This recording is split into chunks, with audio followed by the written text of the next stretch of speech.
sections in the games at points. You know what Yeah, I mean? they They're were. kind of. I loved them.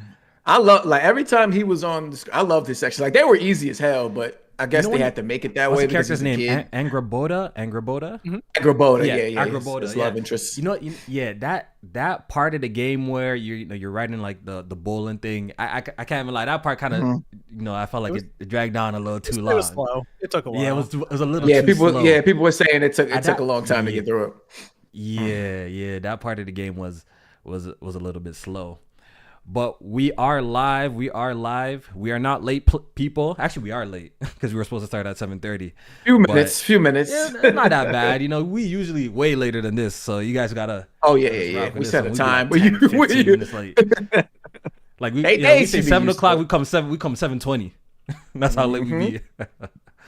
But yeah, I just want to shout out everybody who's popping in, into the chat. Shout out to the mods. First of all, shout out to the channel members as well. I see Arcade, Rich Homie Sean, Retromatic. We appreciate all the support, man. If you shout out to people who already hit the like button before the podcast even started. I always appreciate that too. But once again, if you guys do enjoy the show, be sure to hit the like button. It does help with the algorithm and everything, man. So we do appreciate that. Before we officially get started, I do want to say it's your last chance to sign up. If you're Canadian, it's your last chance. PlayStation Canada sponsored a giveaway for me that I could give away 10 LeBron James limited edition DualSense controllers, and so far I got like 20 entries. I know I got viewers from around the world and stuff like that, so not everyone could participate. But if you are Canadian, PlayStation Canada will be shipping out these controllers to you. So you know what? It's worth the chance, right? It's worth the chance. Try it. You know what? I just remembered my brother lives in Canada. Your brother's down there. To use his address. Get your brother to sign up.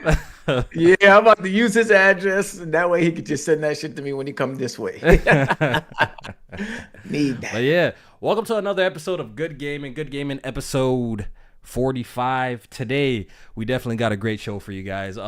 We got Spawnwave who's joining us. It's been a while since he's been on. Spawnwave, say what up. Everyone probably knows who you are by now. You're a big YouTuber. Yeah, we did a show. It was after an event. I'm trying to remember. Yeah, it was the Xbox event then we did it. Yeah. Okay. We did a one-on-one. Was that E3? Yeah, E3, around E3 times. We did a one-on-one. E3 was around. Yeah, that's how long ago it was. Yeah, it's been a while since he's been back. By the way, guys, chat, let us know if the sound levels is okay too, all right? But yeah, Spawny, how you been? Oh, I've been good. It's been rolling along, just checking everything out as it comes. So I'm generally up for most podcasts because a lot of times the topics that come up I've looked into heavily anyway. So I just kind of pop in and go. Yeah, yeah. That's dope. Jmaine, how you been? Yes, sir. I'm doing great. A little gloomy out today, man. That should always puts me in a little funk, but other than that, I'm straight. Yeah, I had a good weekend. Went to Six Flags and all of that. Isn't it crazy how like just the summer just like kind of flew by? Like, yeah, did it feel like that for you, or is it just me? No, it did. Especially like when the summer first started, though, it was either like really raining or humid as hell. Like, so the first few weeks of summer was trash, but then like going on vacation helped a lot. But now I'm getting to that point where it feels like I'm getting that back to school feeling, even though I don't have to go back to school. Like I could just feel that vibe in the air. Like I feel it. Yeah. You go to Walmart or you guys got Target. You already see all the things in the front for the school kids. The school supplies, the school supplies and everything. Back to school. I don't know, clothes. man. I like we discussed. Yeah, I always feel like now that like the 30s. I feel like just time moved different. Like time just moves too quickly, man. Too quickly. But this week in general went by fast though. Like it's really already Thursday. I felt like that really shit sped up. Got here in no time. Exactly. But Spawn, typically, we go around and just see what, everybody's been playing. Me and Jmaine have been playing. We talk to the people. Mm-hmm. So I want to ask you first, since you are our guest, what you been playing? I've been playing Immortals of Avium, actually. How is it? I heard like there's very mixed reviews for it. And I was really curious about this because it's Incendent. It's their first game, and I believe the person who founded it was at EA, and they made this studio in 2018 and had like 100 some odd people working on it. And they were going for the big AAA Unreal Engine 5 project. And it's It's interesting. It's kind of like a Call of Duty game, sort of how they're describing it, with magic, but then they have a ton of magic. They have like different elements. They have your shotgun, your repeater, your standard gun, but it's all magic form as these bracelets that you get. Okay. You have like a shield, you can hover. Like there's a lot of Sections in the stuff they're games throwing at point. you. And my biggest problem with the game, because I'm actually having fun with it, I'm not necessarily looking into it as like deep lore. So the story is, it's like a big there's like a big end war going on, and you're just constantly, it's a constant war that's always been going. So you join the Immortals. So it's an avium. So yeah, but that's how they got the name. The problem I have with the game right now is, if you've looked into the game at all leading up to its release, they really want to talk about how it's Unreal Engine 5. Yeah, that's a big selling point for it, right? UE5, this is it. This is next gen. It's one of the softest looking games I've ever seen. Like, where are you playing it, on console or PC? Series X. Series X. Okay. Yep. One of the softest looking games I've ever seen, and they're trying to keep it at 60 frames. And then I looked at the PC. The PC specs are super high too.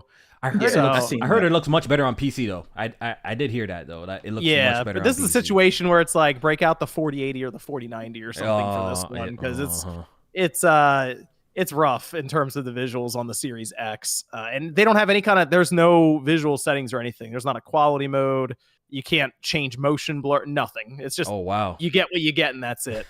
And it is actually distracting. That's how rough it is. So the visuals, you're saying? Yeah, it's like the dithering effect you might get around certain characters in like performance mode, when you're like, look, I just want the frame rate. So the characters won't be moving and it's happening. So it's it's unfortunate. It like I said, it actually takes away from the experience, which is too bad, because I think there's an idea here that could work, but it's not what they said it would be in terms of visually impressive. So yeah, I'm not mad at it, because there's not really too much like innovation going on in the first person genre, I feel like. So the fact that like they actually try something new with the whole magic as weapons, pretty much, I think it's an interesting concept and idea. But ever since like I saw like footage of that game, for some reason it just didn't really connect with me. Like I couldn't get hyped for it too. So I'm not too sure about throwing down like $70. Yeah, that's over the here in hard part. Canada to go and try that. So I don't know. This is one I would recommend on a discount down the road. Maybe they knock the price down around Black Friday time, or like couple Christmas, of patches holidays. too. Yeah, patches too, because they do that thing where they make sure it's first person, so they move you in certain ways during cinematics and stuff, so you feel immersed. But then you look down and you don't have any legs. It's a small thing, I know, but it's still something that I noticed. And I'm like, oh, okay, I guess it's not that detailed or that immersive. So okay. Jmaine, I think they got it on that EA Play Pro. What is it, EA Play Pro on PC? Yeah. That's check right. it out on that. Yeah, the subscription service. Yeah, check it out there to make sure your computer doesn't explode. Can run it. It's supposed to be doing like some Unreal 5, like like pushing the that engine. It's like using the real, like they're using the real Unreal Engine apparently with it, like So whatever that means, I read that somewhere, but. What you been on, Jmaine? Oh, I'm still running that Final Fantasy 16. Final Fantasy 16. Okay. Yep, still playing through that. What else? I was hopping on. I'm always on that Battlefield, dibbling and dabbling. How far are you in Final Fantasy 16? Is there a certain boss that you finished recently? I just finished the and I feel like this might not be the last time I see him, but the Hugo fight. Okay, all right. Oh, okay. Wait, so you didn't. The Hugo, the character, not like Titan. Yeah. Okay. See, and that's exactly why I said that I think I'm gonna see him again, because I was like, because a lot of people was kind of hyping up that fight, and I'm just like, it was cool, but I feel like that's not the real fight. Yeah, that's not the real fight. Yeah, the real fight's coming. People, you can see all the summons basically.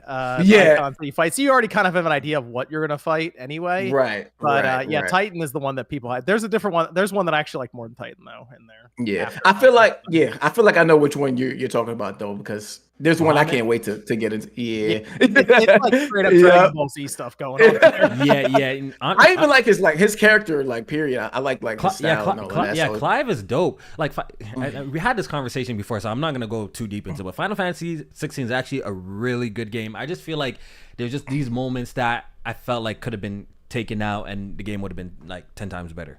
You know what I Like mean? the part where you save the world from a massive blast, and then like an hour later you're down there running errands back and forth with like tea or something. Yeah, that one mission weird. that you went to go pick up some spices, some herbs, Yeah. and Yo, walk back. Like, dog. come on, bro. Like, come on. Like, we don't need to do all of this. Like, you give me these crazy action sequences, then you slow down the game to like a T. Like, so it does suffer some pacing issues, but I think it's still worth the playthrough. I think the game is great. I like it. For sure. I like it. I like it. For sure. Yeah. So that's pretty much it. That's it. Yeah, that's pretty much it. What have I been playing? I've been playing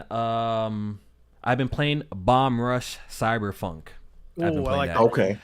I've been waiting for this game for a long time. As a fan of the Jet Set series, you know, I played the one on the Dreamcast way back. I still even have my copy. I played the one on the original Xbox Jet Set Radio Future. Playing this Bomb Rush Cyberpunk game, it really does feel like a sequel to Jet Set Radio Future. Like they've done a lot of quality of life improvements for the things that were kind of annoying in that game, and improved them here. Added some new mechanics as well. The music is super dope. It's just a really good time. Honestly, I really recommend the game. Even if you never played the Jet Set games before, I think even Jmaine, I think it will be your style too. So, you know, I think the hip hop, the funky hip hop stuff, grinding, the traversal in the game is really, really fun. You know what I mean? So it's just a cool, neat little game. So I've been playing that. You get that on PC or Switch? I'm playing it on PC. Okay. Which okay. is nice. It runs pretty well on the Switch. I'll give him credit. Oh, yeah? It actually runs. Yeah, I was a little surprised at how it runs. It's a good PC So port is this too. game only on PC and Switch? Yeah, for now. It's coming out on PlayStation in September and Xbox in September as well. But I think they got like a month exclusive or something like that. I don't know. Yeah, so ultra wide support on PC looks absolutely amazing. Which one is there a certain I guess do you like the bike, the skates, or the skateboard more? You know what? The skates is it's just the retro feeling. I like the skates. Yeah. The skateboard is dope too. The skateboard the is dope get too. across the ground with the skates to keep it that looks really cool. So the animations are really good in the game. I like it. I bought Armor Core 6, you know, and this is my first Armor Core. Before the podcast, you know, the game actually unlocked early. And I played, I've seen people on timeline playing. Really? Yes. It's unlocked early on PC. I don't know what about the consoles. PC. Okay. I was thinking about definitely PC. Yes. And I played like the first beginning tutorial section, did the tutorial boss and stuff like that. This is my first Armor Core, and I was, you know what? It's simple. Y'all know why I bought it. From Software. From Software has been absolutely killing it. As simple as that. I'm not. From Software is absolutely. At least you ain't hiding it. You ain't hiding it. Yeah, I'm not hiding it. From Software has been absolutely killing it. Sekiro, you already know, Jmaine. That's one of my favorite games of like all time. I love Sekiro. I played it like 4 or 5 times. Right? Sure. And this is the same team that made this game too. So I was pleasantly surprised to hear that. I'm like, oh, that's cool. You already know the Bloodborns recently just beat Dark Souls 3. Demon Souls, you know what I'm saying? Like, I like From Software games. I like their games, and I feel like they haven't missed. So I'm like, you know what? Let me give this Armor Core a try. Looked at gameplay. I'm like, yo, this actually looks pretty cool. Big boss battles, mechs. I'm like, you know what? I'm down. So I've been playing it so far. There is there's definitely a learning curve in terms of of controls. Definitely a learning curve. It's not like Dark Souls with mechs. It's definitely Dark Souls with mechs type of situation there going on there. You got to do a lot of micromanaging in the game in the sense of keeping track of your thrusters, which is like, well, I guess you could equate that to your stamina bar, but there's a lot more. Your thrusters, your missiles have a cooldown. Everything has a cooldown, and it's one of those games that it seems like you have to really micromanage. But from what I played so far, they're the first boss. It's like something like I really do feel like I could get into. I'm having a great time. Runs absolutely amazing on PC, by the way. I'm using the 4090 card, but 120 frames per second maxed out. 120, 100 max. High frame rates. Max out locked. 120 ultra wide support, which I'm pleasantly surprised because this is the first time from Software, because if you know anything about their PC ports, they're usually locked at 60. Yeah, they're usually locked at 60, and and they don't have ultra wide support. So the fact that they did that, I'm really happy about that. I'm really happy about that. So I was watching that showcase that they did for this game. I think it was maybe like last week or something like that.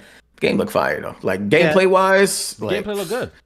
That's what caught my attention in the first place. I'm like, yo, this game look good, and it's from software. Like, no, I gotta check it out. It's been tough being if you're into Armored Core. It's been really, really tough, basically since Armored Core 2. It's been a long Armored Core 2 on the PS2. I think was the best rated game up until this one in the series. It was like a 78 or something like that. But it's been all downhill since then. I remember Armored Core 4 on the 360 was pretty good. But 2 is the one that I really remember on that PlayStation 2. But it was highly technical. There's a lot going on there. Like you're mentioning the micromanaging. I feel like looking at what they showed here. I think they toned it down slightly. Yeah. And they definitely made it a bit more forgiving in terms of changing your cores build or parts out even mid mission and doing things like that. But have you seen the way that it like Japan is really into this series? Have you seen the way that they hold their controller for the game? No, like upside down, right? Isn't it upside down? It faces away from you. It's very upside down. Yeah, it's very interesting. And that's just the way that they had the controls set up. People figured out that if they flipped the controller around, they could do more and hit more buttons that way. Wow. Yeah. They play it weird like this, unique. Right? They play it like this. Yes. Yep. Just like that. Yeah. It's weird. It's very interesting. I've seen a picture of that before. It's very, very interesting. But I'm gonna keep playing and I'm gonna keep you guys up to date. I'm gonna keep you guys up to date. How I feel about the game, but. What's up? How do you feel like about the story so far? Like, is it something that's really like engaging you? So far, I can tell the score. I'm playing this for gameplay. Yeah, I'm gonna tell you, I'm playing this for gameplay. I can tell you that right now. I'm playing this for gameplay. I can already tell you the stories. Like, I really don't care about what's going on here. Like so far, just like the setup of it, I'm like, I could tell like already that it's not gonna be one of those games I remember it because of the story. I could be wrong, but so far it's giving me that impression. I think they said it's its own like contained thing. Like you didn't have to play the other ones. The games are not get everything here. They're not interconnected in any way. Like I think their own, like Final Fantasy, their own seperate thing with each installment. Yeah. Okay. All right. Yeah. So far right now it's sitting at like an 87 on Metacritic. At the 53 reviews on the PS5 version. So that's it's a great. Is that the highest rated Armored Core now? Yes. By a good bit, by like 9 points. So Jmaine, what do you think? Do you think it's the FromSoft boost now because they got super clout now? They got clout. What's up?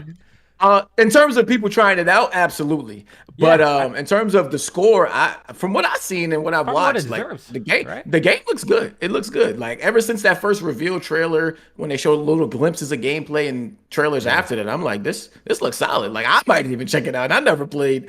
I played Armored Core, but it's been like PS2, like PS2 days. So I'm not, I'm not tripping off people really trying it out. But some people definitely got to be honest. Like, okay, From Software is why I'm trying it out.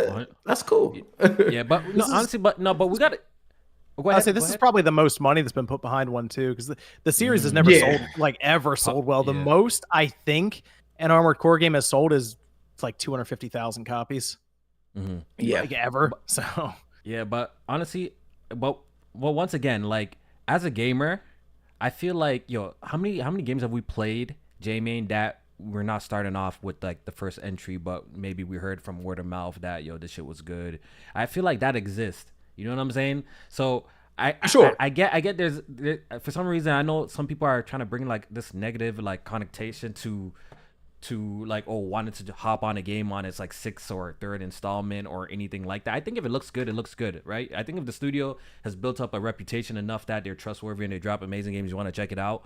I think there's absolutely nothing wrong with that. I feel like as a gamer, you wanted to play some of the best games out. You know what I'm saying? So I really never really understood that, especially in the gaming space, where in the community where we discuss with each other and we tell us like, this game is dope, check this out, blah blah blah, for whatever reason. Whether we see it on this can't compare to your Kingdom Hearts clout chase. This is not the same thing. You know what I'm saying? First of all, see that this was different. Don't annoy me because the Kingdom Hearts thing. See, Spawn, like the backstory is this: I never played a Kingdom Hearts game before, right? So Kingdom Hearts 3 came around, right?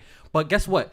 What annoys me is they're trying to call me a hype beast for playing Kingdom Hearts 3, right? But at the same time, they were begging me. But at the same time, they were begging me to play Kingdom Hearts. At the same time, like KOFI, check out Kingdom Hearts. Yeah, we want you to check out the series. They got all types of collections and HD remakes. KOFI, you a hype beast, bro? Come on, bro. What? I could never win. None of the other ones and stream the whole thing from start to finish. I couldn't believe that. That's cap because I did try the first one and I didn't like it. I didn't like the first one. Yeah, the first one. Man. I don't think the first one did age. It Bro, aged I rough, but on you God, gotta I get to have that the second one, collection. man. I played the first one. I didn't like it, so I gave it a try. I gave the first one. I'm like, yo, this game's kind of buns.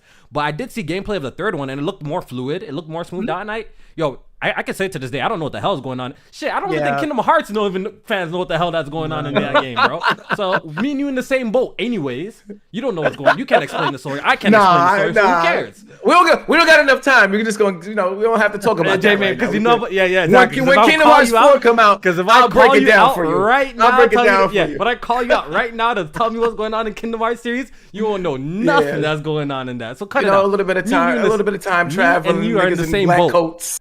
And you in the same boat, bro. Yeah, you could have played all of that shit. I played the last shit. We both had the same understanding of the game. So what's the difference?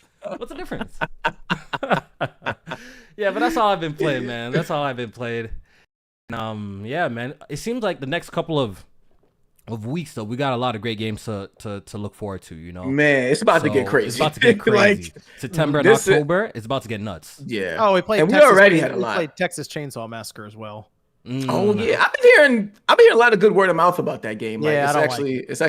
Oh shit! Never mind. No, it's because I'm bad at it. That's why. Everyone else has a good time, but I'm usually the one who gets killed right away. So I'm not great at those. It's like if you're the victim, you have to sneak around and stuff. I suck at shit like that anyway. Like, but then they let me. Then you're on the other side, and you're the family, and you can just start gutting everyone. That's fun. I'm okay with that. But I don't have a lot of experience with it. Some of the guys from the Spawncast played Friday the 13th a lot, so they were already really into it. I'll try Texas Chainsaw Massacre. They're doing all kinds of stuff. They're escaping through holes and stuff, and I'm just they just leave me behind, and I die and they escape. So it's pretty much like a Friday the 13th. It's like one versus 5 type of situation. Okay, yeah, I think cool. it's but it's a whole family though, right? Yeah, it's 3 family members and then it's 4 victims. So they have all kinds. Obviously, they have a chainsaw and like a machete and all kind. They have all kinds of ways to kill you. And the victims just have to escape. So. Okay. You know what? I feel like those games are like always great for streamers. You know, I feel like they're made for that. You know, streamers probably have a great time, lots of laughs and stuff like that. So that's cool, man. What was that game that kind of like set off the Trinities? I think it was Evolve. Right? And that game failed miserably. I will say I am a little curious about Killer Clowns from Outer Space. That is what I'm interested in, just to see how it turns out, because that's gonna be a sort of thing. I haven't even heard of it. I think it's like a 3 on 7 or something. It's a larger one, I believe. Oh, interesting. But it's from the old. I mean, the old series, the movie and everything. Yeah, I think the 80s movie, comedy movie. Yeah, so it's a callback. Yeah. All right, so Jmaine, last podcast, I even included this in the title, but totally. I think it was the first thing in the title. Yeah, first thing in the title. We totally skipped the topic somehow. We were having great conversations either way, though, but we totally skipped this. So I want to quickly just go over it. Like, what is that, a week, or it has to be 2 weeks ago now, right? So 2 weeks ago. 2 weeks ago. The PlayStation 5 Slim models got leaked on the timeline. I don't know if you guys seen it. You guys probably have seen it. If you're watching this podcast, y'all seen the images, and it's not a Slim. I think it was never really confirmed to be a Slim, or Tom Henderson never really reported it to be a Slim, but reported it to be another just variation of the PlayStation 5 console. So it seems like they're just trying to, streamline the digital and the disk drive into like one model, essentially. Like they're trying to just get rid of one. You know what I mean? They're trying to sell one and just have one like detachable. Like you buy a detachable disc, you put it on if you want to use physical media and stuff like that. So that's what it seems like they're doing. I think they confirmed that it is a little bit smaller though. I forgot the inches off the top of my head, but I think it's like 5 centimeters, I think, which is like small. Almost 2 inches. It's not really that big of a difference if it is smaller. To be honest, looking at the design, at least from the video that we saw, I kind of wish they did try to target something a lot smaller. Personally, so like an actual Slim. I kind of wanted to see an actual Slim, Yeah. So, but it is what it is, It is what it is. Excuse me. So as of right now, those the image and then the video that came out, they're still up. So this it's kind of making me think that this is fake. because Really? I think if it was real, I feel like PlayStation would have took this down already. That's an interesting Videos, point. That is video, like I did a video on this. I had the video playing. I got it in my thumbnail. No type of strikes. Like when no I did a video on DMCA the claim or anything, nothing. right? I did see a what you're video on the saying. That's PS4 true. Slim when That's that first true. leaked and that came out, and I got a small ass channel. Like no way, like they took the video away. Like it was gone. Like didn't You know even what, exist anymore. So the No, I fact never that this thought is about it. still up, I don't It know could be a anymore. fake. You know what? You know what? Jmaine could be completely right. I actually didn't even think of that. You know what I mean? Because usually they do be Yeah. taking stuff down, and the clips are all over Twitter still. And it seems like it's either like PlayStation doesn't care and the cat's Unless out the they just bag. don't care. Yeah, I was they say don't that care. unless Yeah. they don't care, They might be because I preparing to think announce it soon. right. That's what I was getting ready to say. Like, because I think images and videos started to come out about what we're going to talk about in a little bit of that PlayStation Portal, and I think those are probably still around on the internet as well too. But That is um, true. That did leak, so it could be. It's just that they yeah. don't care. Maybe they just don't care at this point. They don't. Maybe they don't read it learned leaks properly. are they could bend them to their benefit. Like leaks can be a form of promotion. You know what I'm saying? If you play your cards right. But in terms of this model, I was confused at first because that video showed the model with the attached disk drive on Maybe it. So I'm like, wait, is yeah. it? Yeah, I was gonna say, is it gonna come like that? Because I didn't understand it if it already came with the disk drive. But if it is one without the disk drive, then it makes sense. As numbers keep coming out about the digital to physical attach rate, digital is just getting higher and higher. So I think it makes sense that they're going to lean more towards a digital future. And I think I would be willing to bet money that the PS6, if it was to come out, is a digital only system. I don't like it. Yeah. See, the fact that PlayStation is moving to a model where the physical the physical component is kind of like an optional thing where you kind of buy it separately. It's kind of scary to me. It kind of tells me. I think that's like, where we headed. I know we're headed to that future, but I kind of wish, like, I kind of hoping that there's always an option to buy physical media, because I just feel like with games being delisted and all the stuff that can potentially happen, like I already know, like ownership nowadays is a little bit like funny. Sometimes even games ship, right, but the game's not even on the disc, right? Like Halo Infinite in situations like that, right? So Call of Duty is like a 78 megabyte installer on the disc. Exactly. So I guess in a form that like they're already finding ways around that, even with the physical media, is just kind of like a key. But it's just sad to see, though. It is sad to see, personally, for me, who's someone who's a fan of physical media and I still collect physical media, that we might be getting very, very close to an era where it's just all digital. Yeah. New generation, they're all about digital. It's like 70 some odd % now digital on the PlayStation side. Yeah. I think the last quarterly report, or it was like almost like 80 something %. So like, it's just going up. I feel like Xbox is probably like 90% now. To be honest. It's definitely even higher. Definitely. Yeah. So exactly. I mean, me personally, I probably buy a physical game every once in a while, only because I game share. So with game share, I'm digital anyway. And then two, if it's a game that I'm not 100% on, I'll buy it physical. That way, if I don't like it, then I'll just trade it in.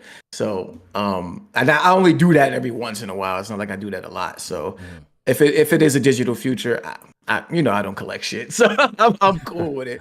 But I was also wondering, like, what kind of pricing y'all think this would have for a PS5 with, or at least the model without the disk drive and them putting it out. Like, will it be like a $399 type of thing? Well, PlayStation has done like a mass, sale across the globe, like $50 off, like pretty much the PlayStation 5. So I'm assuming that this model will launch at that same price point, and that's gonna be like the lock. $449.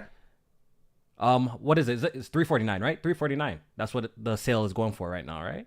No, the sale is $449. $449. Okay, so it's usually $499. Yeah. Disk drive, also disk drive unit. Yeah. Oh, okay, so that's what I think. That's what I think it's gonna be. I think it's slashing like $50 or something like that. Yeah, I think they have it at $399. That's just their price. And then if you want the disk drive, it's $100 more. Or they run a discount on the disk drive, $50 off. So you don't have to deal with that. Yeah, so they don't have to deal with any of that. They just want to have one system that they ship out, and you either get the disk drive off the shelf or you don't. And it'll probably be right next to the controllers. So it'll be a lot easier for them to just package, ship, fit them all nice into the pallets. They know how much each one weighs, and that's it. They just send them out. So it's more for logistics than anything else. But it does look a little. I think it looks a little strange. It's got like the cutout on the side almost. Now we have 4 panels.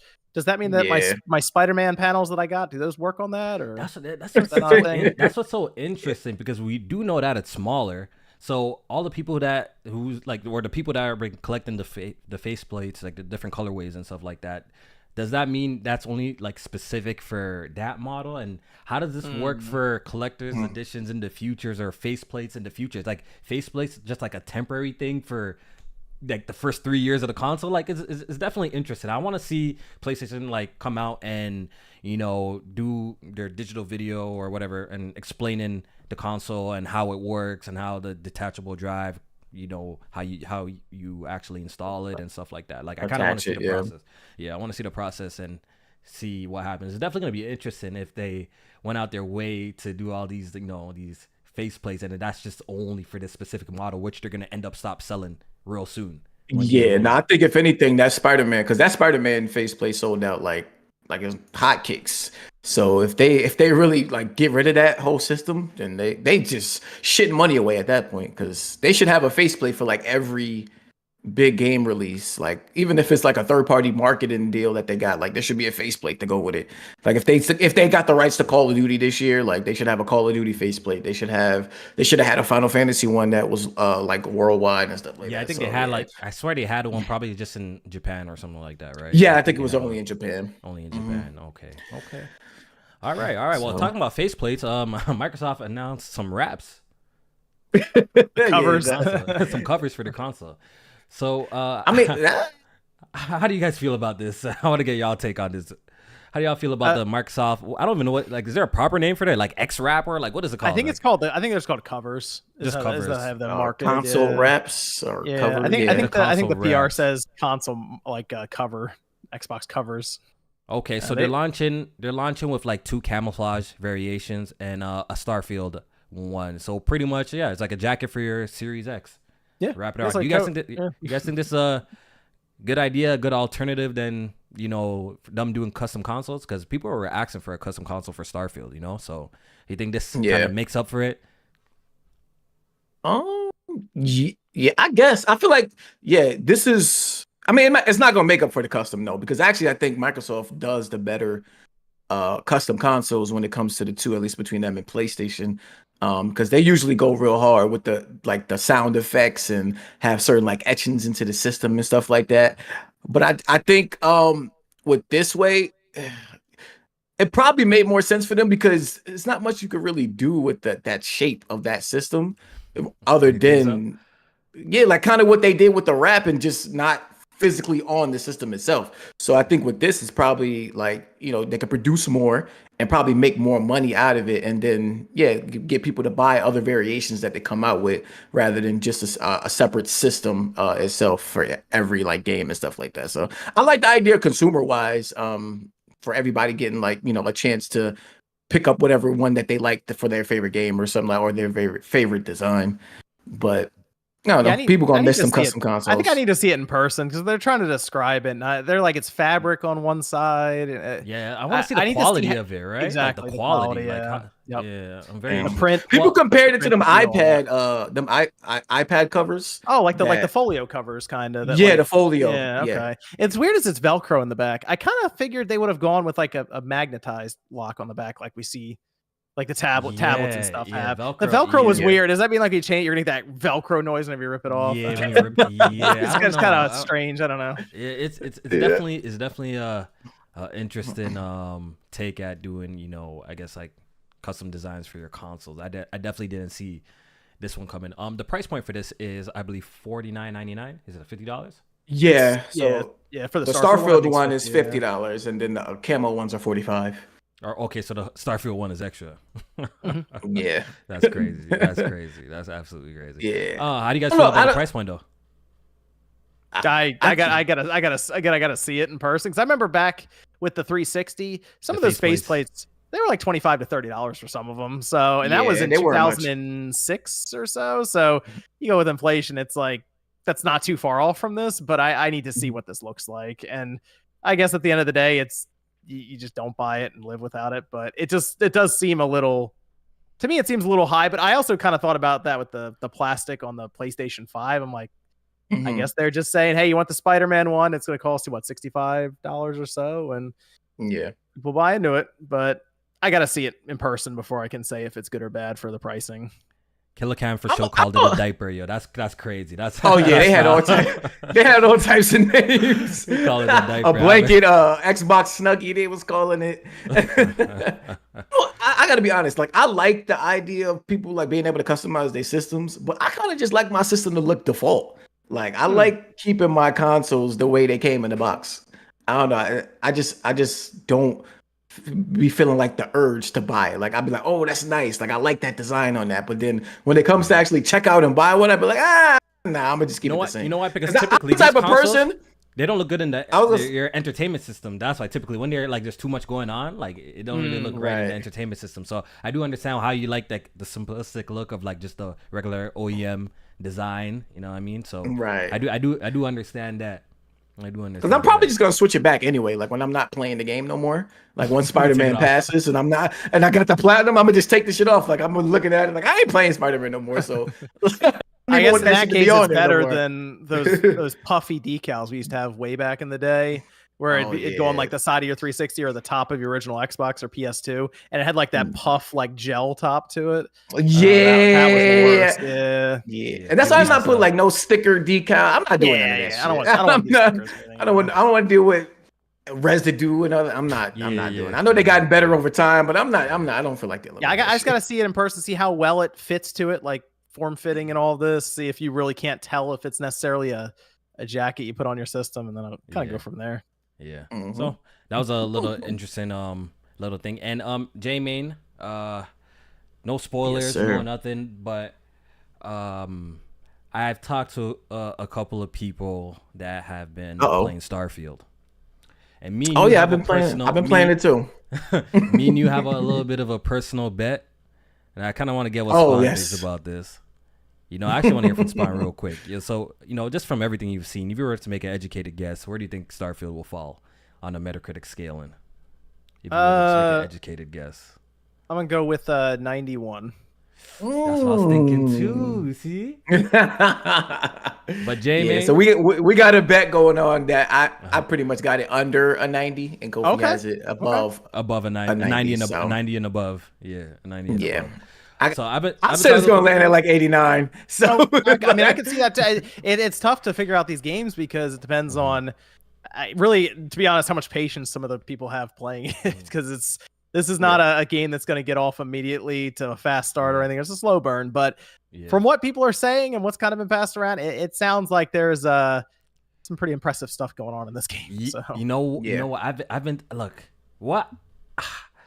I can't even say I'm super confident from what I'm hearing. I'm not hearing it's bad. I'm hearing it's good, right? But nobody wants to jump out the window and be like, yo, it's gonna get that. Nobody I've talked to who's playing it wants to jump out the window, and that has me a little bit worried. It's gonna get game of the year? Not even that. Like jump out the window. Yeah, nobody's jumped out the window that I've talked to about this. Nobody's jumped out the window and be like, yo, oh no. You know how like when you play a game, you're like, oh no, this is not 90. This is the one. Nobody jumped out. But everybody who's played it says like, yo, the game is fantastic. So it might be a really close bet. It might be. I think it's gonna be close. It's either you could take it or I could slightly take it. But I wouldn't be shocked if it came in like an 89 and it kept jumping up to a 90, then back to an 89, and then up to a 90. I wouldn't be shocked if it was that. That's gonna be crazy. Hopefully, all the reviews just come in at once. Like the fact that the game is because the review copies went out last week, so they should. A lot of reviews are gonna be out. They probably should have. Yeah, a lot of these reviews they ain't beating the shit anyway before they review it, so they're gonna have review scores up and ready to go. Did y'all see that leaked footage that came out of the game? I didn't watch. Like I probably watched it the first few minutes. I skimmed a bit of it because I didn't want to spoil myself, so I skimmed through a little bit, and it was like terrible quality. And the bit that I did skim through, like the guy was playing horrendously. So I'm definitely not gonna use that footage to make any judgments about the game or anything like that. But I'll What? I'll get my copy. Soon I'll get my copy. Why is it always people like that be getting them early copies, like they fell off the back of the truck? I just got the dirty ass. You watched the video, he had the dirty ass socks, kitchen floor, looked like it had been mopped in weeks. He got the phone set up on a stool. And he got the Constellation edition. He got all different types of edition. He playing the game 3 weeks early. I'm like, yo, why these type of dudes get to play shit early like this? I never get blessed like that. That's hate, Jamie. That's called look hate. Like he ain't never picked up a controller a day in his life. He ain't even got hate, Jamie. He got 2 left thumbs playing this shit, man. I'm like, yo, I need to be playing this game right now, yo. Damn. Well, soon, man. Well, the early access is pretty much starts on the 31st, so that's just next week. Next Thursday. Yeah, next Thursday. Yep. Literally, like in the middle of the podcast. You guys going in for early access then? Oh yeah. Yeah. Definitely playing that. I'm excited to play. Playing. I'm excited. Yeah, I will be playing. I will definitely be playing that early access. So it's definitely gonna be interesting to see how all of that turns out. All right, so moving on. I do want to talk about the new hardware PlayStation. Pretty much, actually, no, I think they already revealed it. I don't think nothing was new, but they pretty much gave more details. They gave us more details on some of the hardware that they showcase at their latest showcase, PlayStation Showcase. So the Project Q, the PlayStation Remote Play device, got an official name. It's called the PlayStation Portal, and I want to call it by its true name. We're not dubbing it the PSP. We're not calling it the PSP. Oh yes, it's the PSP, baby. Set it up. We're not calling it the PSP. It's not happening. This is the new PSP. It's called the Portal. Baby. It's called the Portal because we're not doing that. We're not disrespecting the PSP's legacy with this one. I'm sorry to tell you, we're not doing that. But too late. This device seems to have a lot of people scratching their head, including myself. And so, okay, it's a remote play device. You're going to need a PS5 for it to work. You're going to need your PS5 on Wi-Fi to work to use it. It has some weird quirks about it, too. Like, I believe there is a wired way you could use a headset, right? You can use wired headset, like any wired headphones. But if you want to use Bluetooth headphones, you got to use a specific PlayStation brand type of headphones that have the ability to use this feature called PlayStation Link. Yes. Right? So I think that got a lot of people scratching their head too. Like, that's kind of strange that they're going that direction instead of just making it, you can use any Bluetooth headset for it. So there's a whole lot of confusing things about this device. They're saying it lasts as long as the DualSense controller. So what is that? 4 to 6 hours, depending the game and the rumble, I guess. And there's no sort of processing power or anything like that. So obviously you're not going to be playing no native games on this device or anything like that. I don't even think you can even utilize PlayStation's cloud streaming technology that they recently got on beta for the 4K thing as well. I don't think you can even do that on this. So a lot of people are scratching their heads about this PlayStation Portal, and I just want to get your opinion on it. Spawn, what do you think about it?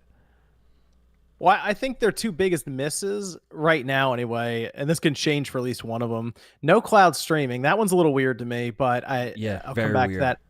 PlayStation Link, this new proprietary wireless connection, is such a PlayStation Vita proprietary storage move. I know, it's so obvious, and it's annoying because the headsets they want you to use are $150 or $200, and it's pretty obvious they're trying to sell people on that, which is weird. Because I wouldn't use this device to sell. I'd use the PS5 to sell people on that. I don't know why you're using this thing. But my thought with this is I actually think $200 is the correct price for it because I see it as just an accessory. I think people are kind of looking at this as another system. Like a PSP. I look at this as a controller almost. It's actually priced the same as the DualSense Edge controller. Which makes a lot of sense, yep. And the DualSense Edge controller is the best-selling accessory of 2023 in the MPD charts. Yeah. So it's like there seems to be a price point there for even that accessory. That roof hasn't stopped people from buying that controller there. So I kind of look at this as just another way for people to play the PS5, really. If somebody in your house is using the TV, you can still technically play your PS5. And I think it's a good idea, especially for Japan, where there are a lot of one TV households. It's very common. And the thing is, we're not going to really get reported numbers from any kind of Japan charts to see, because I think this is going to be an accessory, is how they're going to group it. So we won't get hardware so numbers it won't on be it. like I see what you're saying. I see what you're saying. That does make a lot of sense. But to me, I can't help but look at this and just wish it had other selling points. You know what I mean? I wish it did a little bit more. Like, I made a tweet earlier saying, like, you know, as much hate the Wii U got, I actually think some of the features that the gamepad offered when it came to like dual screen gaming was pretty neat. For example, The Legend of Zelda Wind Waker HD, being able to check your map, save the game, do your inventory stuff straight from the game. I felt like it actually enhanced my experience playing that. I really did playing that on the gamepad, and I felt like, yo, if you guys are gonna go this direction, wouldn't it have been cool if you guys kind of like put a little bit more thought to it, where y'all can do like, maybe if you're playing Horizon and you can have your map there, you can have like different stuff there as a like almost like a dual screen gaming experience for people who want. Who did that, Kofi, with your phone? Was it Xbox or was it Play? At one point, I remember you could use think your someone phone. did that, like a companion. Like a little companion Oh, thing. it was Smart about. Glass, wasn't it? Smart Glass. I think that's was that Xbox. I think it was. I think it See, was. that would have been cool if they were like, You yeah, you call can in, use like, this air as a strikes and regular, stuff like that. because it's still set up like a DualSense controller. exactly. Use it as a regular controller, and then we can also utilize that screen here and there for an inventory, for a selection in menus. That's what I'm saying. Things That would like be that. awesome. I think That would be so cool, much cooler. And you know what I mean? Like, I feel like if they did it that way, at least you're not only marketing this device to people who want to play around your house and stuff like that, but you can also market it to the core gamer who wants to play on your TV but just get a more quote unquote enhanced experience. You know what I'm saying? Like, how much more extra development time you're gonna take just to put the mini map on the screen? Like, come on, like you could just do little stuff like that. You know what I mean? Like, I can't imagine like that's gonna cost millions and $millions just to add a mini map on the screen and some inventory selection. I think that would have been a cool selling point for some people, and I really do think, once again, that's a really underrated feature on the Wii U. I actually enjoyed that aspect of it. Like, you know, there's one thing of playing the game like that, cool, but it's, I don't know, for it just being a remote play device, it's just a little bit lackluster to me. I wish just it did more. That's all. You know what's interesting? In that same thought, I do see a lot of people who are disappointed that it's not a PlayStation handheld, like its own system. Like Sony shows up, here's a handheld system. We're back to it.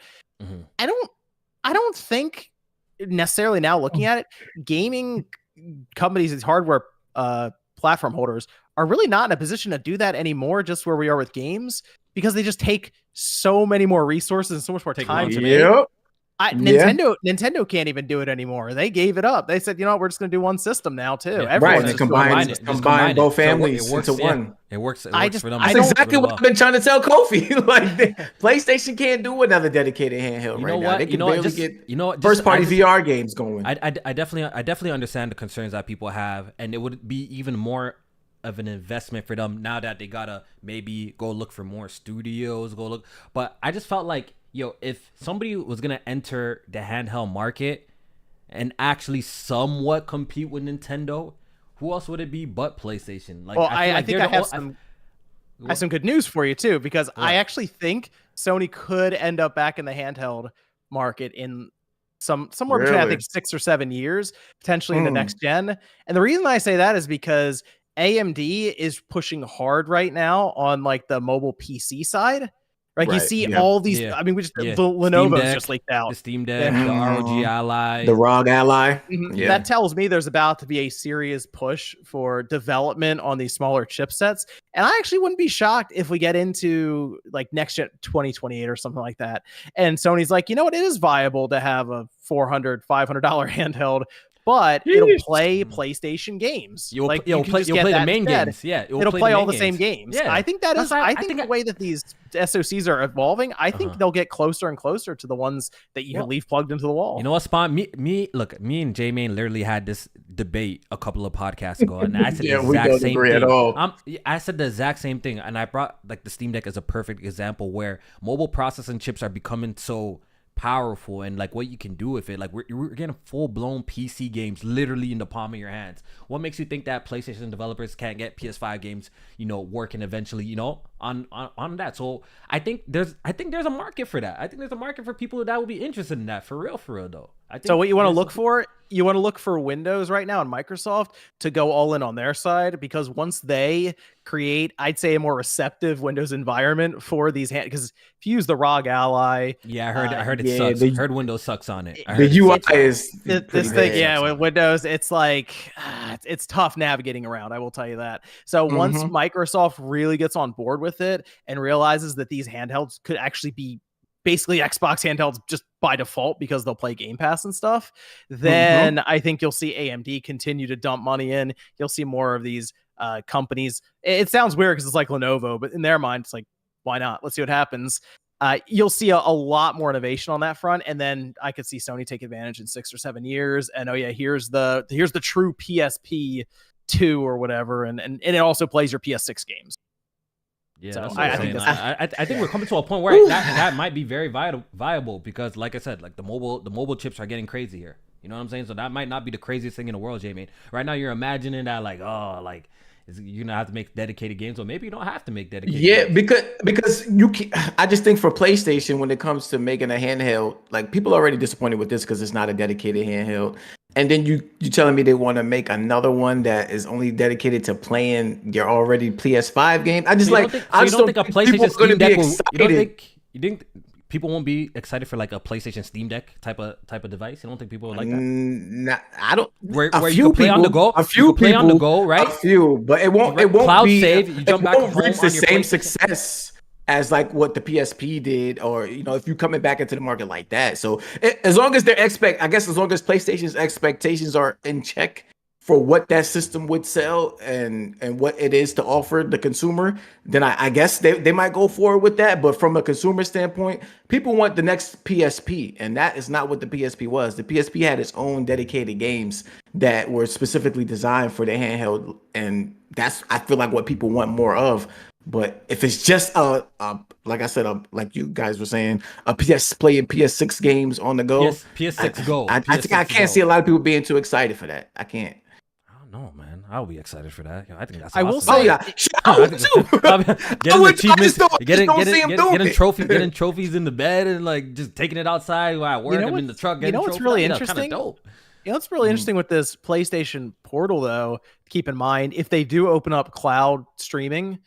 Next year, because apparently the rumor is that by Q1 next year they'll open up for this Chronos project they have going on, and it'll be, what's odd is that actually might jump ahead of Microsoft in cloud streaming. That's a very odd thing to think about, but because of the 4K streaming, and 4K streaming, and Xbox don't even have 4K streaming. That's crazy. Finally catching up to Stadia. But in this case, though, what's interesting is you could technically buy this as its own system and have an entry into the PlayStation ecosystem at $200. Yeah. So that's what I was saying. Like, kind of compelling. Then that's why I think it's weird that they revealed this right now. They should have waited till that cloud system was actually out, because now that people are going to look at this thing like, oh, it can't even do cloud gaming. But then if you bring it to it later, it's going to be so hard for people to get onto that train. Like, you already kind of missed the boat or missed the train with the whole, okay, this thing can play cloud way, or you could do it remote play. I do agree. Like, a lot of people still don't even know, like, you could do remote play when you're halfway across the country while your PS5 is still at home. Like, they don't even promote that to me well enough. Even with this device, like a few of the hands-on impressions that I were watching talked about it, but I don't feel like PlayStation talks about it enough, and it's probably because a lot of Wi-Fi signals aren't good enough to like have a good experience with it like that. But it's possible. Yeah. You're right. I definitely do agree with you. If there was like more features like coming down the pipeline to this device, then they should have just waited.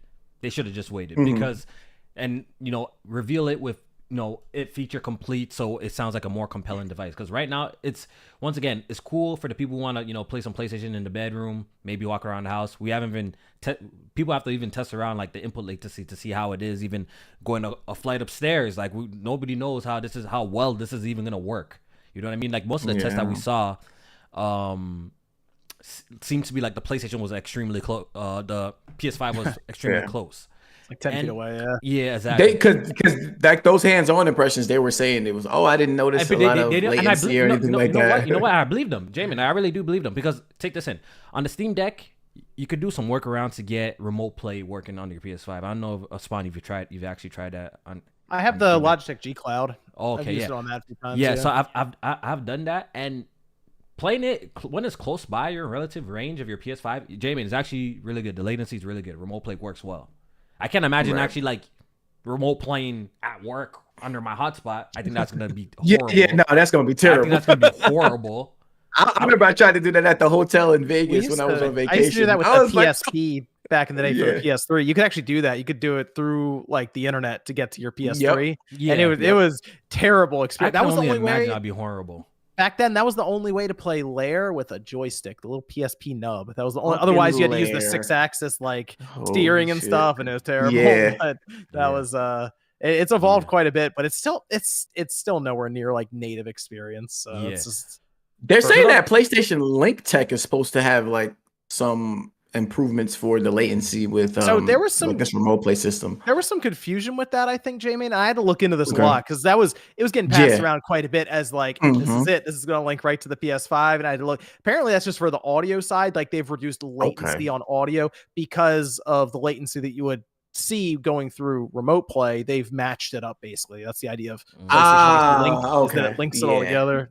I figured there was some like lost in translation. I was hoping there would be I was hoping they were going to tell us some new technology in there. If you're right next to your PS5, it syncs through Wi-Fi 6 or whatever it is. It just direct connection, and you get this incredible experience. Then kind of like you mentioned the Wii U.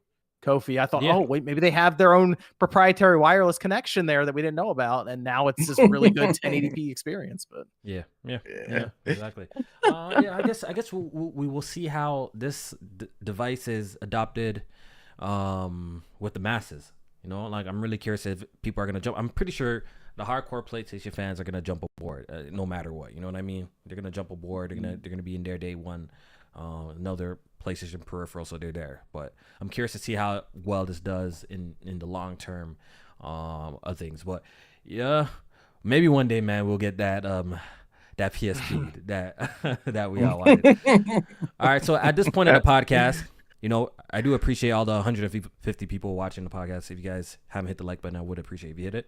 We're gonna start an open mic and get a couple of people in here to discuss our next two topics, because you know, some people that we were talking to on the timeline were very passionate about these topics, and you know, we do open mics every so often here. So I'm gonna leave it up to you, Jmaine. Where do you want to get off first? Baldur's Gate 3 versus the Series X situation, because I know you and Def Singer we're going back and forth, or you guys want to talk about the need of the PlayStation, the need of the pro consoles, or we don't need it. Do we need it or we don't need it? Like, that's the one we were kind of going back and forth a little bit about. So I guess we could start there. It's kind of been a conversation we had before, but you know, just some new updates, I guess, with you know, more rumors about the PlayStation 5 Pro. You know what? Then you know what? Let's actually start off with the Baldur's Gate 3, because it kind of ties in. You know what I mean? It's kind of like an introduction kind of to that, for the reason why. So let's start off with Baldur's Gate 3. I see what you're saying. All right, so Baldur's Gate 3. You guys already know the whole situation with that game, and that game was supposed to that game was initially gonna miss Xbox this year because of the Series X. There were talks about it possibly missing it this year. Yeah, because of the Series X, right? Series S. And pretty much there's been a growing conversation in the community about the Series S holding back the Series X, and there's been quite a few developers that have come out at this point and said that, you know, it's been tough developing for that console spec. So I guess I want to hear from Spawn his thoughts on this. Do you think that the Series S was a mistake? Because honestly, that's been like hashtagging all day today. Like people were just saying the Series X was a mistake. So I want to ask you this. Yeah, actually. My Twitter is a Series S slander account. All right, so don't get triggered if you see Series S was a mistake. Do you think, because initially I thought the Series S might have been a good idea, but I guess maybe it's not as future proof as maybe we thought it was. You know what I mean? So, what's your take on that? How do you feel about it? Is it lazy developers or is it the hardware? Well, I think in that case, it's the developers versus the hardware, because we see some developers get some pretty good stuff out of that Series S. We were just hearing Armored Core actually supports ray tracing on the Series S and 1440p and all of that, which is great. But then you hear about struggles, whether it's with, remember Dying Light 2 had a whole situation with it. Then we see, obviously, what's happened to Baldur's Gate 3. It's hard for me to say that it's a mistake for Microsoft from their business side, because I have a strong feeling that the Series S is more popular. Is their best-selling system in this generation right now. Yes, they're more popular. Which puts them in this really awkward position, because let's say that the Series S does end up tripping up more developers as they go along. They can't leave that group necessarily behind. It doesn't make sense even for the developers to do it, because they want the largest amount of people to sell to. That's the most people. Yeah. Right. So I think the Series S is fine if they're allowed to bend the rules like Baldur's Gate 3 is allowed to. And that's kind of my situation right now, is if you can do something like take away split screen, but the game still functions on it, then put it there. That's fine. Right. But if they are locked in completely as, nope, it's got to be there, it's not going to come, then some games just aren't going to. There are other games that aren't necessarily out there right now that are not on Xbox currently because of that. So it is a struggle at times. It's been made public in some cases, like Baldur's Gate, as they made it very, very known that there were issues with that. But I think they need to make some changes with the parity clause, and it looks like I guess they had to show up and talk to Phil in person to make it happen. But so that whole situation is like, because a lot of people after this news came out, it's like, oh, it's just split screen that is going to be missing from the Series S version. Not that big of a deal. A lot of people don't play split screen. How does it end there, or is this just the beginning of what developers are complaining about in terms of trying to move gaming forward or doing new features that they can't quite get to run properly on the Series S? Because now that the floodgates is open, who's to say these other developers aren't going to be like, oh, well, there's things we want to do on this game, but trying to get that to run on this S is causing that is kind of the trouble. That's kind of the tough part now, is who's allowed to and who's not. See, that's what I'm saying. That's a real conversation here. Like the fact that it happened, that they're gonna launch a game without this feature, right? Cool, right? Baldur's Gate is one of the most critically acclaimed RPGs that has released in a very, very long time. So the fact that it's gonna reach the Xbox platform is a good thing, even despite the feature.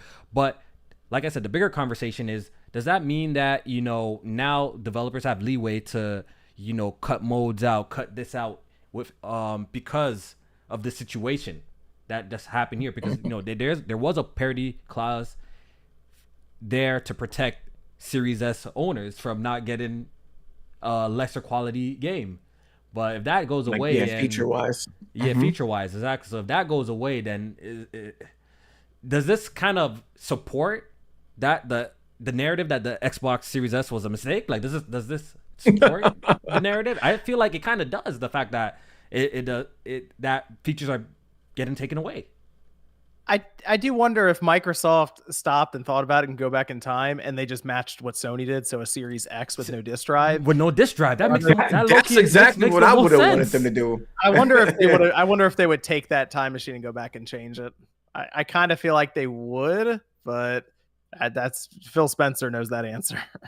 Because I think like we all probably assume, is that their idea was, all right, let's get a cheap ass model out there, and then the most powerful model out there, so we win both narratives in this next generation. That, because I know like the big thing for the PS4 versus the Xbox One was, oh, the PS4 is like running things better than the Xbox One, and it's $100 cheaper. So now when they went with these two things with the Series S and X, is like, we got a cheaper model for you, and we got on paper the most powerful system for you at the same time. So they wanted to win that, but I think somewhere in that they lost sight of the developers and making something that is going to translate well with getting these games to run well on both, or making it easier, I guess, to develop on both and have features translate across the board. So you know what listen. I think? You know what I think? I think the console is just not as, maybe they didn't plan it right. It's not as future proof, because I'm hearing that, you know, RAM is an issue on that platform. For some reason, I think they launched with Spawn could correct me if I'm wrong, like 10 gigabytes of RAM. It's 10. It's like 8. It's technically 8 and 2. So 2 because for of the OS system, and like for the 8 system, the is OS. like, Yeah, exactly. Yeah, Exactly. Yeah, you so got it though. it seems like that's been a major issue for developers that I've seen. They always bringing up like the RAM issue and stuff like that. And maybe if this console was a little bit more future proof, we wouldn't be, you know, having these conversations now. I don't think their idea, Jmaine, was a terrible one, having like a very low entry one.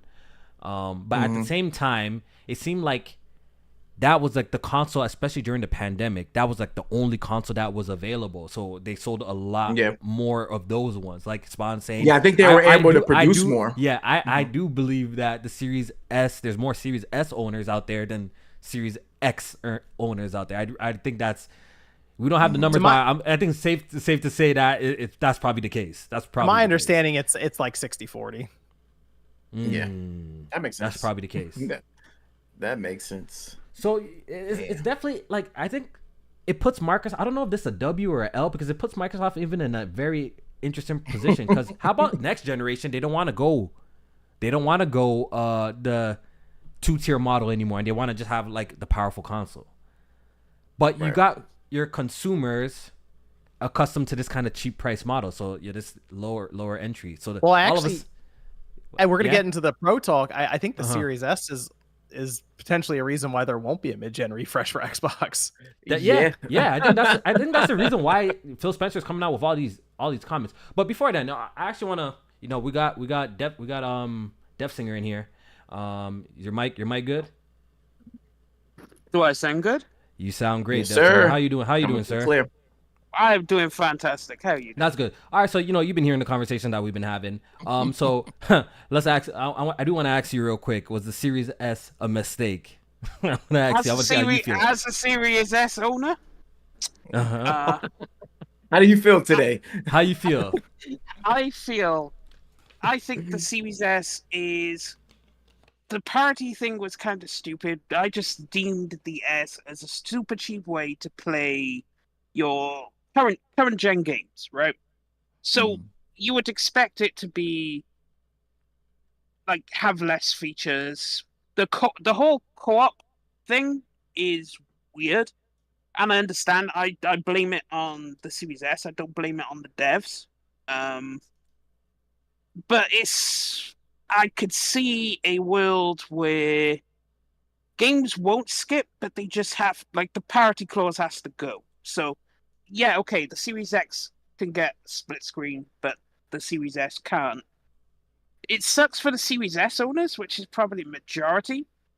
But why did you buy the Series S in the first place? Did you buy it for all the features and all the whatnot, or did you just want a cheap console to get into current gen? What is the purpose of the Series S? Well, because if you want the... But definitely, let me fight back a little bit. Let me play devil's advocate. Initially, when the Series X was I keep on saying that, Series S was revealed, right? They came out and said, it's a Series X but a little bit lower, but you're gonna play 1440p 60. That was the initial promise. It's gonna have all the next gen game, everything, but it's gonna have 1440p 60.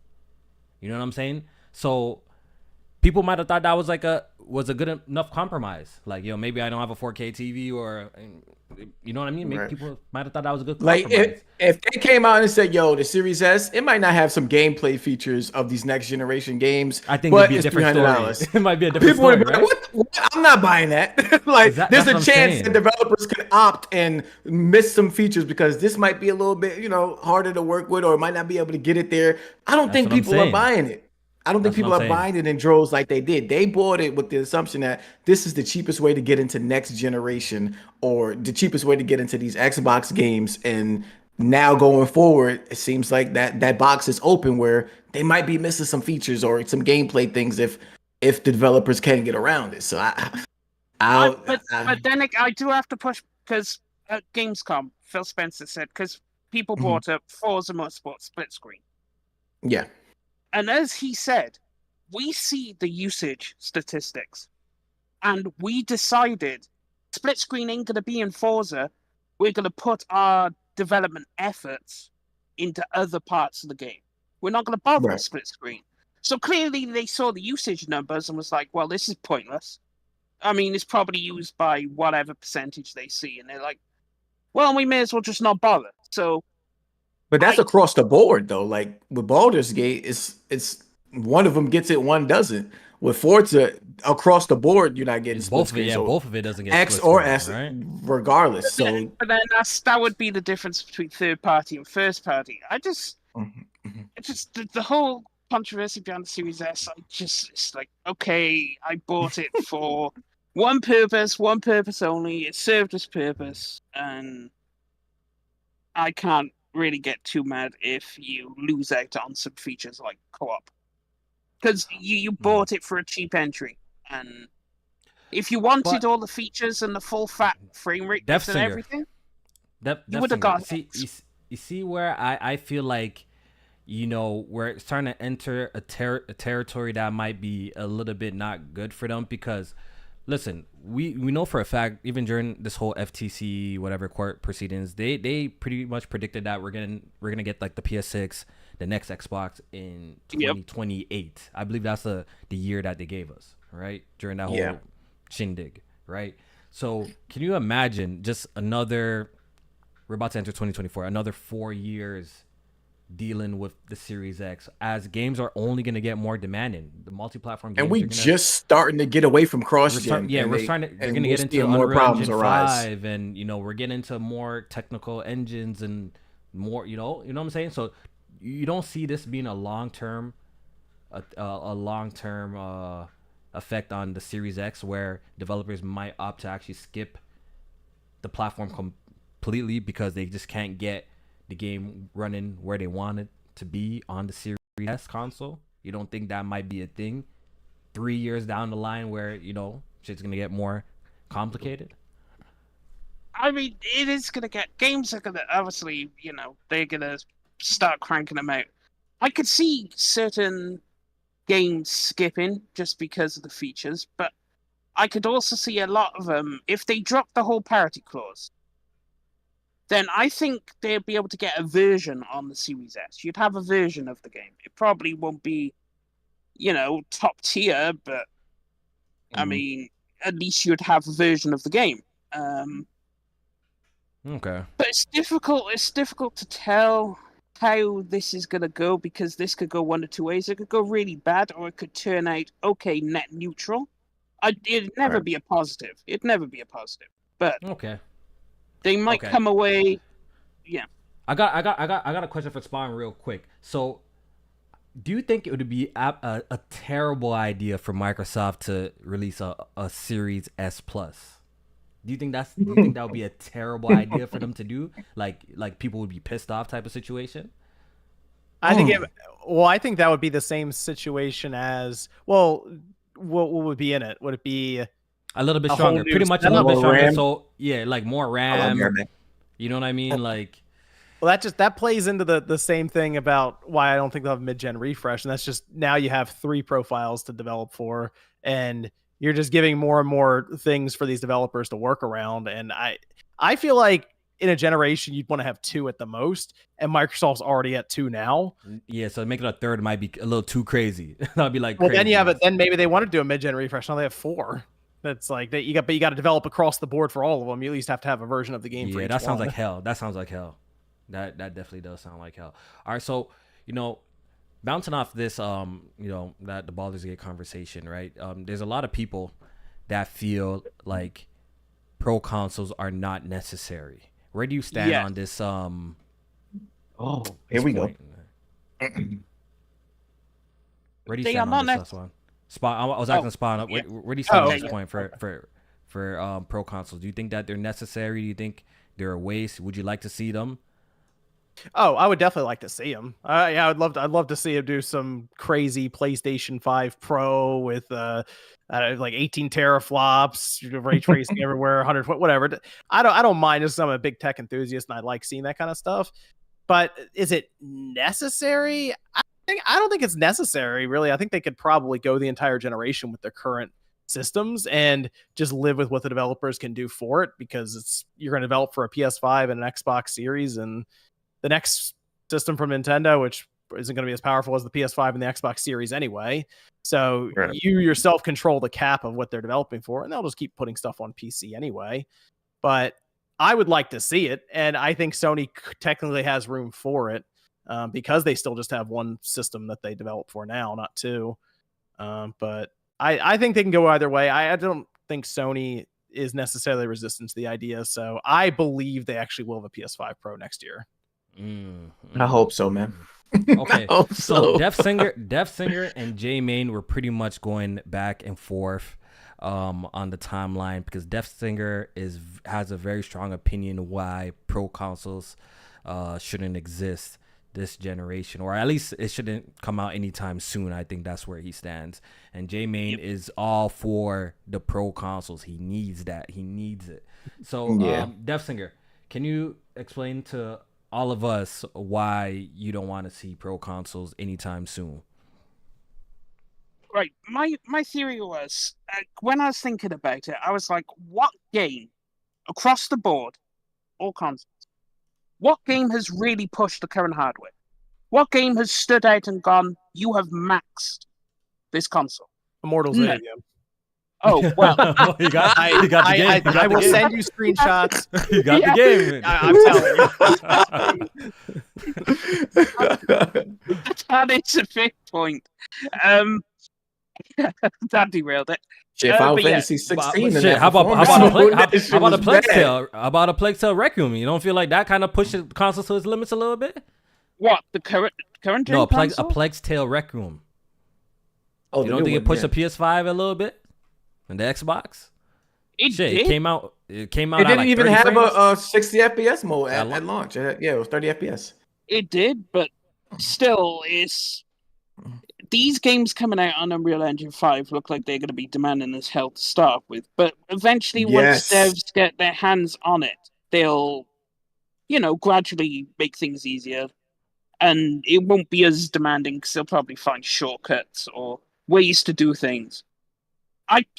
Pro console is a nice thing to have, but it's not a need. It's not a case of last gen, where the PS1 and the PS4, the Xbox One and the PS4, are so trash that you need something to replace them straight away, because they're clearly not cutting the mustard. The X and the PS5, this isn't the same situation. Okay. Like, these consoles are still good, and first party can still work magic with them. Now, sure, you want the promised frame rates and the promised resolution from a pro console, but I wouldn't see it as a necessity. Like, for a tech enthusiast, fantastic. But I don't see a need for the console, because there's still room for first party to improve with the current offering you have. So with the like the comparison with the last generation versus this generation for the pro models is I introduced the whole performance versus like quality mode system that they have implemented now with these games. Like, for me personally, I want to see stuff like that continue. And for that, I feel like as they move forward into these Unreal 5 engine games, or just more next generation only games, it's going to put a very high demand on these already, these current gen systems. And we might start to lose things like a performance mode or a 60 FPS mode. So I'm hoping that something like a pro model might allow for that to be a thing. Like we saw with Plague Tale Requiem, eventually it came out with a 60 FPS mode, but it did take some time. Maybe something like a pro model could even brute force something like that into to be in a 60 FPS model, and it be there day one. With Final Fantasy 16, that performance mode is terrible now, and that's the only system they did develop for. They even delayed the PC version, and said they wanted to focus on that so they could focus on the PS5, and it still had a bad performance mode. But is that a problem with the hardware? Is 16 the hardware or the people who made the game? I mean, is Square Enix a bad developer when it comes to performance? I've never really heard that. Square Enix is hit and a miss. I mean, so far with their games on consoles. I mean, I don't know. Maybe. I mean, you never know. You never know. It might be a dev issue. Was Forspoken? That was. How did that turn out? That was Luminous. So they've only developed one other game. You got a point, Jmaine. Is it a dev issue? You're saying it's a dev issue? Still Square Enix. I don't think it's a dev issue because this is the best of the best. That's like comparing PlayStation's best of the best to some of their lower tier studios. Like Luminous is not somebody that you look at as they're gonna make sure that the game, like when they develop a game, is gonna be top tier with performance and quality wise. I think with Final Fantasy, their flagship title, that is something that you want and you should have at the highest that it could be in terms of performance, the best that it could be. So for that to have a struggle in performance mode, I don't know. I don't know if I could put that 100% on the desk. It could be an optimization thing, but I'm not going there. And if it is, then a pro system, like I said, could brute force some shit until they figure it out. Well, I mean, okay, first party games so far for current gen only. Yes. From Sony. Yes. Have they had problems with their performance? No, those have been solid. First party has been great. But name those games. Name them because what we got for PS5. That's cross gen. That's cross gen. Name the PS5 only games that that were Returnal. Come on, that can run on a calculator. Ratchet and Clank. It wasn't really. It is PS5. We seen it run on SSD.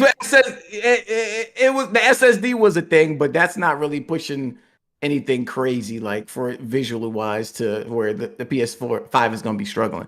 But even something like Spider-Man Remastered for the PS5, that game had a fidelity mode that you can unlock with the VRR. And something like that, like I saw the frame rate was hovering around like 50, almost 60. Like it would be, and that's a last generation game. So for something like Spider-Man 2, that's PS5 only, I would want to make sure that like the performance mode on that is going to have a higher resolution, or it's going to make sure that the performance mode has more bells and whistles. That's my purpose of a pro console. I'm not looking at a pro console to take things to the next level. Like generation wise, I'm looking at it to take those same current gen games and just play them better resolutions, better frame rates, more bells and whistles that we can get out of them. You know what I would say, Jmaine, real quick, and I would just like to add that at least with this console generation, it seemed like in the beginning that we had standards. You know what I mean? It started off nice, right? This was like the first console generation that we had all these options. Whether you wanted to play in fidelity mode, you wanted to play in 60 frames, which is not a problem. Every first-party PlayStation game that has dropped has multiple modes where, you can play on high frame rates or just straight resolution. I think my personal take for the pro consoles, I think when that option starts to disappear, I think we're in need of pro consoles. So, for example, Naughty Dog drops their next generation game and it's only 30 frames per second. You know what I mean? Problem. They can't get it. They can't get it at 60.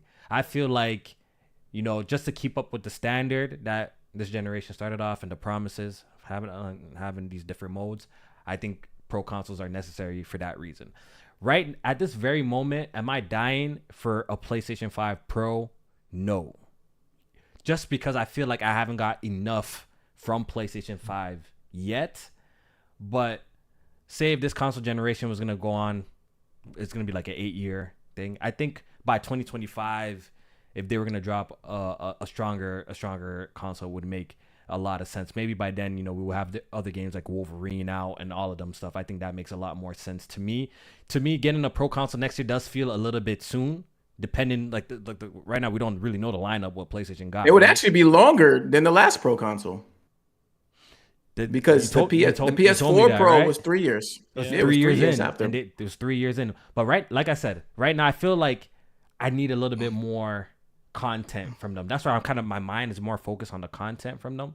PlayStation has been delivering great, but I think they could do a little bit more. Then we could start talking about, your next console that you want to sell us. That's how I always personally I think that's felt it. like two separate conversations though. Like I feel like the software and then the hardware. Like I feel like that's two different things. I think the I software feel like go output. hand in hand sometimes, because I feel like there's not the software there Is to it the coincide. output of the Because software, or is it real like quick, what you're if I- getting from the software? Because real quick, I do remember the feeling when the PS4 Pro dropped. I don't know, Spawn, if you remember. I had that feeling like, yo, where's the content for this? I think we did have like an upgrade for like Horizon or something like that. But I felt like when I brought my PlayStation 4 Pro home, Jmaine, there wasn't really much to do there. And I kind of want it to be that kind of situation. That's why I kind of want the games to kind of be there ready. Like, okay, yo, you know what? This game will really take advantage of this new hardware. You understand what I'm trying to say? Like, Yeah, you understand what I'm trying to get at? Because I don't want to bring home the console and feel like, I'm kind of, I'm playing some of the older games and it's not really that much, the frame rates are steadier, but I feel like the games need to be there to warrant the performance. You feel me? Like I upgraded my GPU for a game like Cyberpunk at the time, right? Because I already knew what what's going to be there waiting for you. was going to offer. Yeah. So I do think the software and the hardware sometimes do go hand in hand. You know what I'm saying? I think the difference between the two generations is that I feel like a lot of the PlayStation games with the PS4, they were like locked. So a lot of times they had to go in and manually do things to get like the upgrades, and they probably dropped the ball, which is why the way you felt the way you did. This generation, you have so many modes and things that are unlocked as well. Out the box with the PS5 Pro, you'll have games that are running off the VRR mode, or if it's in performance mode or whatever, can like unlock modes that unlock the frame rate that'll immediately take advantage of just the raw hardware right out the box. So I think that feeling will be a little bit different. But then you would have them go in and of course like manually add like more bells and whistles to it. Whether I don't know if they could improve ray tracing, light and stuff like that, shadows. You gotta have a game ready like though. I don't want a PS4 Pro situation where we're kind of just revisiting like some of the older games just to see like they gotta have a new game ready for the console. I guess that's just my take. They gotta have a new game ready. Like, yo, this coincide with the PS4 Pro launch. This is gonna blow your socks off type of situation, and it's significantly better than your experience on the PS5 console. That's how I personally feel. I don't think that's what that is. I don't think that's what that is. I don't think the mid-gen refresh consoles are that. They're just like they're the same game, but you're gonna get higher resolutions, maybe higher frame rates, and like I said, a little bit extra bells and whistles. I don't think it's this. Oh, you see this game, like this shit is not something that you're gonna see on your regular PS5. I don't think it's that. But it has to be a noticeable. It has to be a fidelity. noticeable. So you're telling me that you would upgrade your console for like 5 or 10 extra frames, like maybe a game that was hovering around 50, but this will lock it at 60. It gets 60. Absolutely. You would Absolutely. Yes. I would. I would. I bought the Pro. It didn't increase performance on the any Pro of those all those the PS4 games. Pro, like the resolution boost was significant though. Like what they were doing. Like if you play like games like The Last of Us version and games like The Last of Us, like Horizon, in terms of like resolution standpoint and stuff like that, like they really improved it. Like they really improved that. So I don't know. I think there should be some sort of noticeable difference, right? Like I'm not asking for like a next gen type of difference, but it should be some noticeable difference. That's how I pretty much feel about the situation. So much you feel about it. But real quick, I do want to hear from Muck and Raijin before we wrap up. Muck, you there? Is your mic there? Your mic working? Yo. Muck, what's up? How you doing? Not bad. I kind of mad at Jmaine right now because usually me and him are lockstep, but now he making me agree with the welfare gaming group that we don't need a pro. But I want to expand with a question. You heard of the ATG from Microsoft? The what? ATG? ATG. Yeah. ATG. Do you know what that is? What are you talking about? What is that? Well, I heard a lot of my Microsoft brothers and sisters say that Microsoft have a secret team, advanced technology group, who's supposed to be going around and helping all these studios to learn how to work the Series S and X better. But to my knowledge, this ATG group supposed to be helping internal because Sony have a group that helps with internal. I can't remember the name of them, but they help with a lot of internal game developments and software and hardware. So if Halo and Forza is missing features, how come the ATG group didn't help them with those missing features? And Jmaine, you're wrong about this probing because if we move from the PS4 to PS5, which is way more powerful, and these developers just say, hey, we got all this overhead space, just develop the game and brute force it, they're going to do the same thing. So you're going to get the same drop frames, you're going to get the same poor performance, you're going to get the same thing with a pro because these devs are not really sitting down and optimizing these games for these consoles. That's the problem. If they sat down and optimized the games, I have yet to see a game from a third-party developer more optimized than a game like Horizon. And until I see that with a good performance, we don't need a pro. Nah, we don't need a pro. I disagree. Because the third party, of course, is they optimizing for more systems, so it might not be on the same level, but they still like with the pro systems. I don't understand how you think like brute forcing wouldn't benefit something like that and help it out. I don't get that. Yeah, but even if you brute force a game on PC, it still doesn't run as good as it when it's optimized. So you're pretty much saying that you don't want a pro console because these developers are not optimizing their games properly. So pretty much that's why you're saying you don't want to see a pro console yet because you're gonna just see the same thing unoptimized games. Exactly. Because all they're gonna do is just say, hey, we got more power over here. Just develop the game the same way, but we have more overhead space. So the frame rate might be better. Might. But it's not gonna have no bells and whistles because it don't have no bells and whistles, no. And they have way more powerful hardware than the PS4. But so these are gonna be next generation games, like current generation games moving forward. So that's where the bells and whistles would come from. But when you talk about optimizing for like the overhead that you were speaking of that they have, the system that like the PS5 Pro, or I don't think Xbox is doing anything on their end. Yeah. They can't like. What am I trying to say? I can't. You lost. That's why I lost what I was trying to say. Because he know in the back of his head, he know it don't make sense. And Kofi, I heard you say one thing wrong, right? All right, let me hear. You said he got multiple topics he coming in with. Yeah. No. It's the same. It's in the same topic because if you said the S is gonna be a pain for the next 4 years, it's gonna be more than 4 years because guess what? When the next Xbox Y or whatever they call it, Y by me or whatever the hell they call it, come out, they're gonna just cut off the S. The S is gonna be around for the next 4 years after that. So it's gonna be at least 6 to 8 more years. I see what you're trying to say because they support the consoles. Exactly. You know, so this S is not going to be a pain for the next 4 years. It's going to be a pain for the next maybe 10 years. So everybody is thinking about it like, oh, when the next Xbox come out, Xbox is just going to cut off the S and make No, it's not going to be like that. It's going to be just like the PS4, just like how the PS3.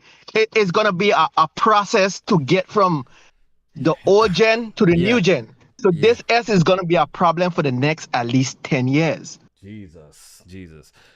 All right, Raijin, I want to hear from you real quick on this whole situation before we wrap up and get out of here. I appreciate you having the patience and waiting.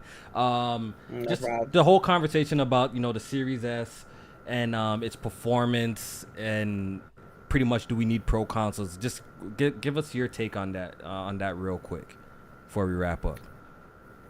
All right, I'll be short and sweet about this one. Honestly, I just think this whole thing is just like unnecessary. I mean, I just feel like the console should have the power to run games immediately, but I feel like with these companies, it's just I just hear bullshit excuse after bullshit excuse. It's like, oh, it's too long to do a game. Okay, I get it. It's too expensive to develop a game and all that, but I get that. But I don't know, man. So you're saying you're on the side that you don't want to see a pro console this generation. That's what you're on the side of right now. That's what you're saying. Yeah, pretty much. It's just so confusing at this point for me. Okay. You know what? I think there's a lot of strong opinions that we have seen on the internet supporting both sides. In the end of the day, I think if there's the option, I think it doesn't hurt anyone. Would you agree, Spawn? The option if it's there. I don't think there's a great reason for them not to have it. Like if they want to do it and they have the ability and the technology to do it, I mean, why not? That's and what's interesting is I feel like they could probably push the PS5 Pro out at $500 next year. And the way they would do that is they wouldn't include the disc drive. You would buy the disc drive separately for exactly. Oh shit! Exactly. I never even thought about that. What's interesting then is Sony would have potentially, if they open up cloud for their little handheld portal, they'd have a $200 option, probably a $400. Maybe they drop that down even a little bit in price. Maybe it is $350 then, and they have a $500 option to kind of close out the second half of the generation. Yeah. So maybe they got a big master plan going on with the whole pro thing. But I do think a pro console will come, and the option being there, whether you think it should or not, I don't think it actually hurts anyone. Like Spawn said, I don't think it's a negative, right? Like it's a negative if they can, as long as they're going to support the platform. And I will tell you, there's no negatives. I will tell you that the base PS5 that we know now is what would get like the default target for specifications, programming, everything, because there's absolutely out there. So I mean, the PS4 Pro did not sell anywhere near as well as just the regular PS4. That's what I was trying to say. True. That is true. That is true. And they would focus on that baseline, and then all the extra stuff would be for the people that want to get that model that goes up, but it wouldn't be the main system on the block. And I would look for the first party to take advantage of it even more so than the third party, because that's what I would buy it for, is for the PS5 games. The third party, me personally, if I want to play the third party at the best that they could be, I'd just play it on PC.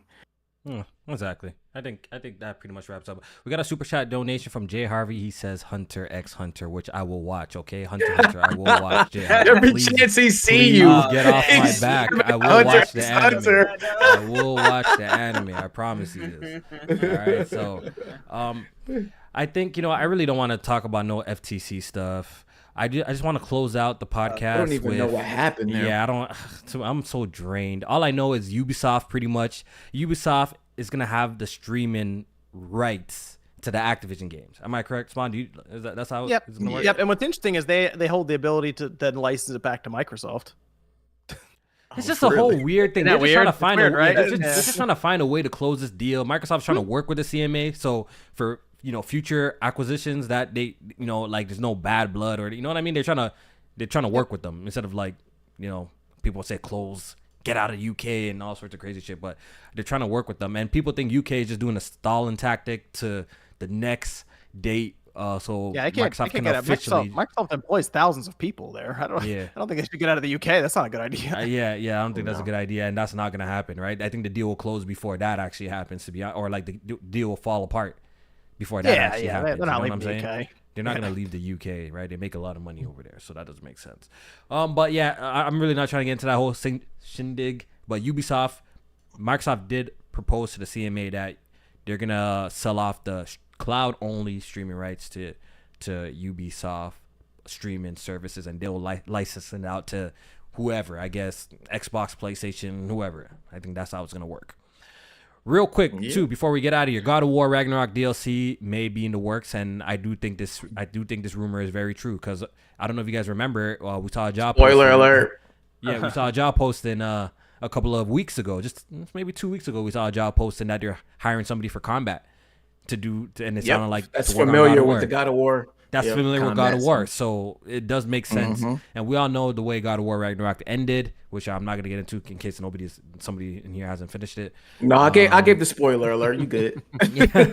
Hasn't finished it. It seems like there is room to tell more story, and I do think they're gonna be sticking with the same mythology that they're in. I don't think they're gonna go explore anything else. I think they're going to stick within the same one. Here's an interesting question. Do you think that they take this DLC? Let's just say it is a thing. It's happening. All that job listings, snitch post up. It's all legit. Do you think that they do what they did with Horizon, where they did Burning Shores, and it was just on the PS5, despite that base game being on PS4? I do think so. I do think so. Okay. Yeah, you know what? I do think so. That. Now that you say that, I do think so. 100%. And I don't think it's a reason why they can't get it on the PS4, but I think they're just gonna use it to maybe incentivize the PS5 even more. You know, all right, you can play this. Well, Burning Shores looked crazy on the PS5. Yeah. It looked really good. Man, it looked good. That shit looked amazing, dog. It looks really good now. So yeah, I could definitely. That final boss fight on Burning Shores. Yeah, Yep. when you play that, you like, all right, I get it. I get it. That shit was insane. Mm-hmm. And shit, they might even use this to showcase the PS5 Pro. Yeah. I'm not gonna get into opening night live. I know that happened a couple of days ago. Oh shit, I but forgot we don't have about time that. for that. We don't really have time for that. Yeah. Just some of the notable things that happened is they announced Killing Floor 3. That was a new thing. Someone ran on stage and said GTA 6. They tried to do a moment over there.